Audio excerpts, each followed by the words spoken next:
Hello guys, welcome my channel UPSC psycho let's crack. आज हम इस वीडियो में यूपीएससी के लास्ट ईयर के क्वेश्चन जो हैं वो डिस्कस करेंगे। सबसे पहले जो है हम क्वेश्चन को पढ़ते हैं। क्या क्वेश्चन है? Discuss ABC component of attitude, describe the procedure of development of a tool for measurement of attitude. ABC component हैं जो एटीट्यूड के, उनको डिस्कस करो और उसके बाद जो प्रोसीजर है, describe the procedure of development of a tool and for the measurement of attitude. और एटीट्यूड मेजरमेंट करने का जो टूल है उसका प्रोसीजर का डेवलपमेंट है उसको भी डिस्क्राइब करो। ठीक है, फिर उसके बाद में क्या है, सबसे पहले पढ़ते हैं एबीसी मॉडल। एबीसी मॉडल जो है ये क्या कहता है? ABC model have 3 components. कौन कौन से 3 कंपोनेंट है?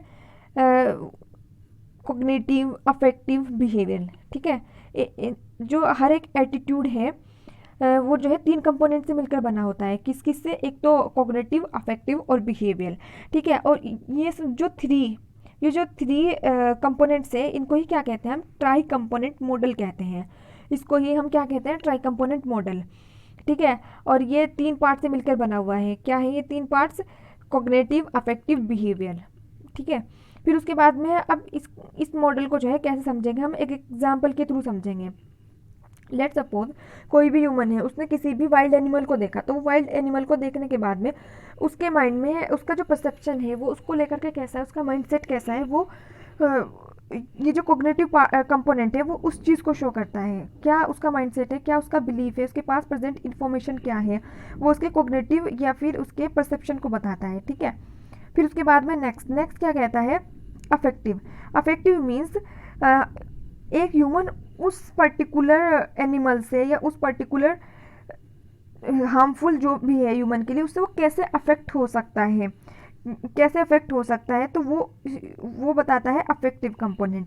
ठीक है, अफेक्टिव कंपोनेंट उसके हार्मफुल होने को या उसकी जो वो कैसा फील करता है, वो फील करता है उस वक्त, उस टाइम पर फियर को जो है वो उस टाइम पर फील करता है। ठीक है, और फिर उसके बाद में नेक्स्ट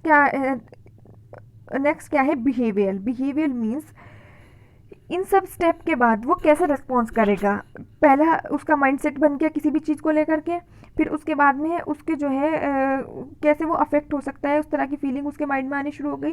फिर उसके बाद में क्या करेगा, वो कैसे रिस्पॉन्स करेगा, क्या उसका बिहेवियर होने वाला है उस पर्टिकुलर टाइम पर, वो जो है उसका बिहेवियरल कंपोनेंट बताता है।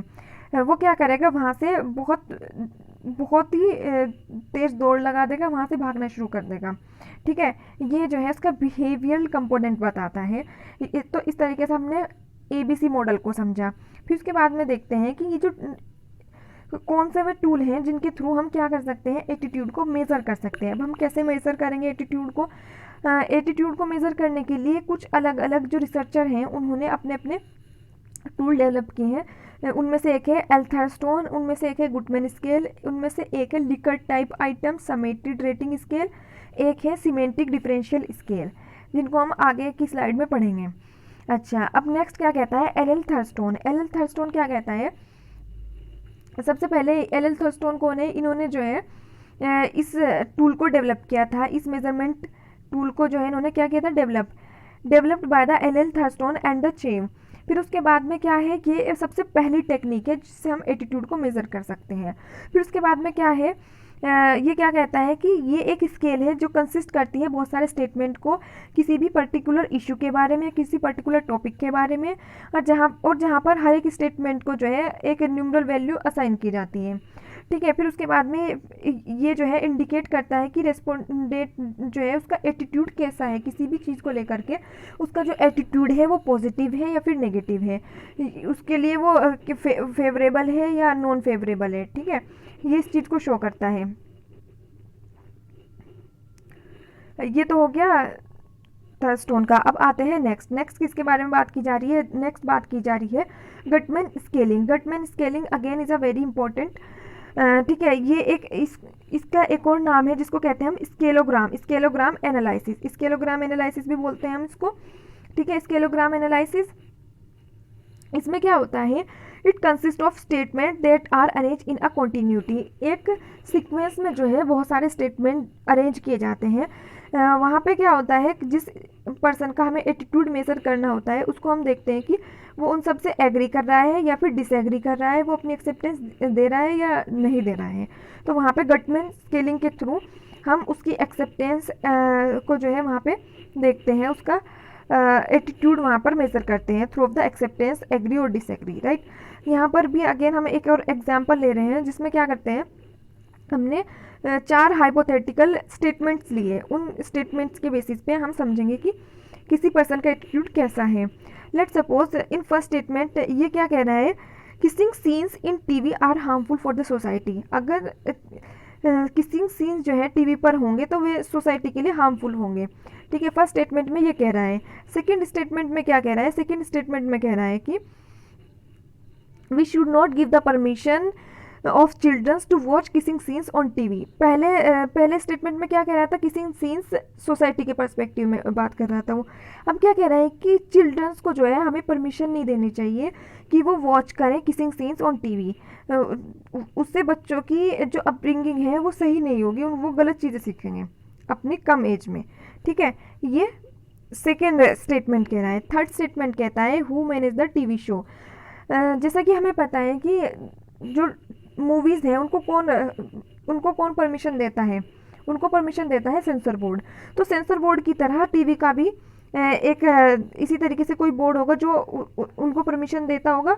तो सेम उनके लिए यहाँ पे कहा गया है कि वो जो मैनेज करते हैं टीवी शोज़ को वो परमिशन ना दें, not give the permission to telecast kissing scenes.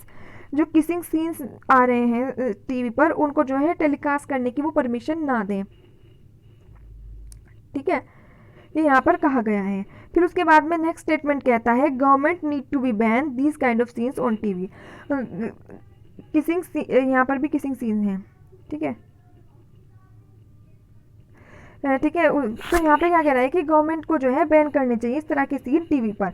सबसे पहले स्टेटमेंट में वो सोसाइटी के पर्सपेक्टिव में बात कर रहा है, सेकंड स्टेटमेंट में वो चिल्ड्रंस के पर्सपेक्टिव में बात कर रहा है, तीसरे स्टेटमेंट में वो बात कर रहा है किसके बारे में, वो बात कर रहा है किसी अथॉरिटी के बारे में जो कि मैनेज करती है सब।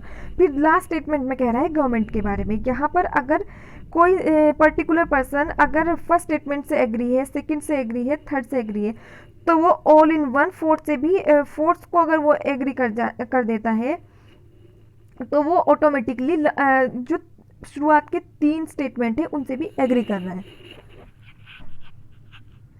ठीक है। फिर उसके बाद में नेक्स्ट चलते हैं। नेक्स्ट क्या कहता है, Likert type item summated rating scale.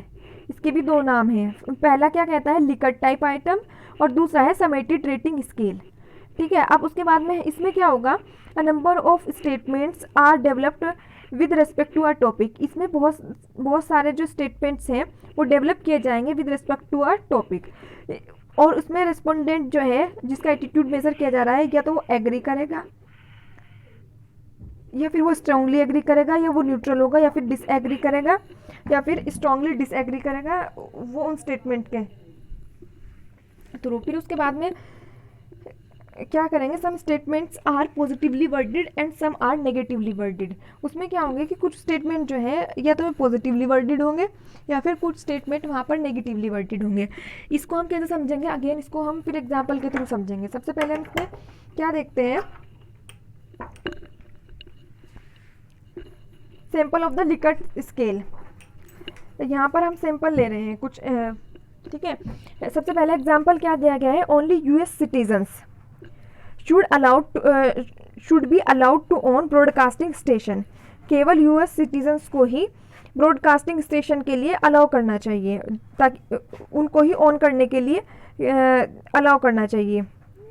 तो इसमें क्या रिस्पॉन्स कर रहे हैं लोग, कुछ लोग स्ट्रांगली एग्री करेंगे, कुछ एग्री करेंगे, कुछ न्यूट्रल होंगे, कुछ डिसएग्री करेंगे, कुछ स्ट्रांगली डिसएग्री करेंगे। ये पॉजिटिव काइंड ऑफ स्टेटमेंट हो गया। अब अगर इसको ही हम नेगेटिव काइंड ऑफ स्टेटमेंट में देखें, इसमें क्या कह रहा है, इसमें कहता है कि prohibiting foreign ownership of broadcasting station is bad for the business. अगर हम प्रोहिबिट कर रहे हैं फॉरेन ओनरशिप को ब्रॉडकास्टिंग स्टेशन में, वो बैड है बिजनेस के लिए। तो यहाँ पर भी कुछ लोग एग्री करेंगे, कुछ लोग डिसएग्री करेंगे। तो ये जो है लिकर्ट का एग्जाम्पल है। अब नेक्स्ट चलते हैं सिमेंटिक डिफरेंशियल स्केल पर। सिमेंटिक डिफरेंशियल स्केल ये क्या कहती है? सिमेंटिक डिफरेंशियल स्केल कहता है semantic differential scale is a technique developed by Osgood, Suci and टेननबॉम। ठीक है, ये जो है 3 रिसर्चर हैं, उन्होंने मिलकर कंबाइनली एक स्केल या फिर एक टेक्निक जो है वो डेवलप की थी। सिमेंटिक डिफरेंशियल टेक्निक जो है डेवलप की गई थी 3 रिसर्चर के द्वारा। इसमें जो है इन्होंने कंबाइनली एक टेक्निक डेवलप की थी। फिर उसके बाद में क्या करते हैं, इसमें भी टॉप पर जो है एक स्टेटमेंट प्लेस करते हैं, फिर उनका जो है बाइपोलर पर्सपेक्टिव देखते हैं और उनमें जो है बहुत सारे पॉइंट्स की एक स्केल सीरीज बनाते हैं, 7 पॉइंट की एक स्केल सीरीज बनाते हैं। ठीक है, अब इसको भी एग्जाम्पल के थ्रू समझते हैं। एग्जाम्पल क्या कहता है? एग्जाम्पल कहता है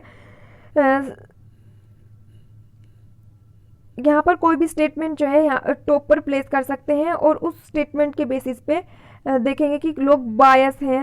ये जो 7 पॉइंट की सीरीज होगी वो इस तरीके से होगी, कुछ बायस्ड हो सकते हैं, ट्रस्टवर्दी हो सकते हैं और कुछ वैल्यूएबल हो सकते हैं, कुछ अनफेयर हो सकते हैं। ठीक है, इस तरीके से एक सीरीज होगी जो चलती जाएगी। और फिर यहाँ पर कोई स्टेटमेंट होगा, जैसे कि उसमें था कि ओनरशिप अलाउ करनी चाहिए कि नहीं, इस तरीके से स्टेटमेंट टॉप पर एक स्टेटमेंट प्लेस कर देंगे। उसमें जो है या फिर कोई भी किसी भी एक पर्टिकुलर स्टेटमेंट को डाल देंगे, फिर उसमें जो है इस तरीके से एक सीक्वेंस में कुछ वर्ड कुछ जो है एक सीरीज में नंबर ऑफ वर्ड्स डाल देंगे ताकि उनको मेज़र किया जा सके और लोग जो है उसके उस पर्टिकुलर स्टेटमेंट, उस पर्टिकुलर इशू के रेस्पेक्ट में अपना क्या ओपिनियन देते हैं वो यहाँ पर मेज़र करेंगे इस तरीके से। ठीक है, फिर ठीक है, तो ये आज के क्वेश्चन में इतना ही।